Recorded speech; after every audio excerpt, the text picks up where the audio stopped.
happy about getting swept by North Carolina this weekend. Not at all. The Pirates kept it close in all three games with some sparks, but nowhere near where Cliff Godwin wants his team to be. So 2 days later, on a 4-game losing streak, ECU hosted Old Dominion for a shot to find themselves and get back in the win column. As the Old Dominion dugout looked quite familiar to Alex Boucher. That's right, he transferred from the Monarchs this past year, but had to wait his turn for Walker Barron to send home the first score of the game down the right field line for a 1-0 Pirates lead early. Hey, no homework at the ballpark. Slam that laptop down, young lady. You might miss freshman Austin Irby rip his first collegiate home run into deep, deep right field for a 3-run blast, putting ECU up 4-0. The pitching came through as East Carolina got a dominant 8-2 win for Cliff Godwin's 400th all-time win as head coach. He spoke on the milestone and Irby on this team's belief in themselves. You know, I didn't play in any of those games. I've had a lot of great players, a lot of great coaches. Jeff Palumbo's been with me every step of the way, so and it's super humbling to be able to coach at your alma mater for sure. And I just thank God that He gave me that opportunity. To be honest, we really are confident. We are a confident team, so it is a really good morale boost going into this weekend. Which is the Keith LeClaire Classic starting Friday at 4:30 against Kent State. ECU softball held their painted black doubleheader and swept the night away, 7-5 over UNCW, 9-3 on NCCU. Pirates 9-5 on the year.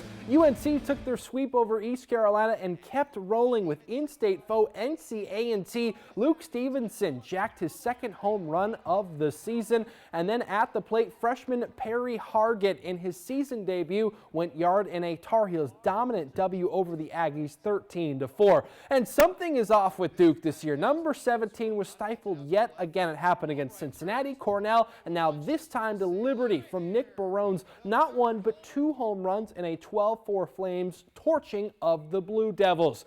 In high school baseball, D.H. Conley opened up their season by hosting West Carteret. The Patriots 1-0 on the year, but trailed 1-0 in the third inning until Josh Johnson powered through a base knock into the hole of right field for an RBI single to knot things up. Viking and Patriot coaches chopping it up together as the next few innings, Conley was nails on the mound. Caleb Case strikeout after strikeout. Bottom of 6 now, still tied 1-1 until senior Davis Bradley clobbered this ball into the gap and past the fence for a 2-run homer.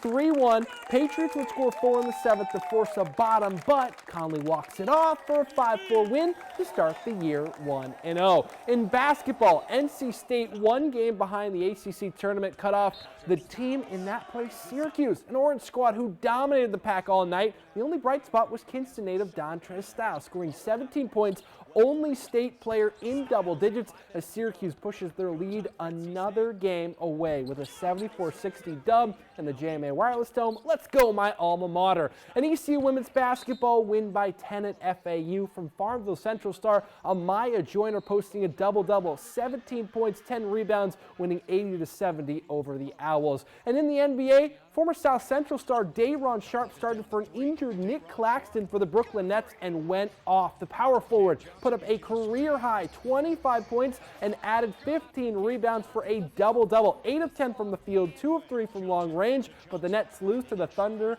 on his legendary night, 129-121. Just having my coaches having confidence in me, my teammates having confidence in me, and, you know, they always telling me, like, hey, go, you got this. We seen you do this, you know what I'm saying? So I just felt just the atmosphere. I just felt it's always been who I am.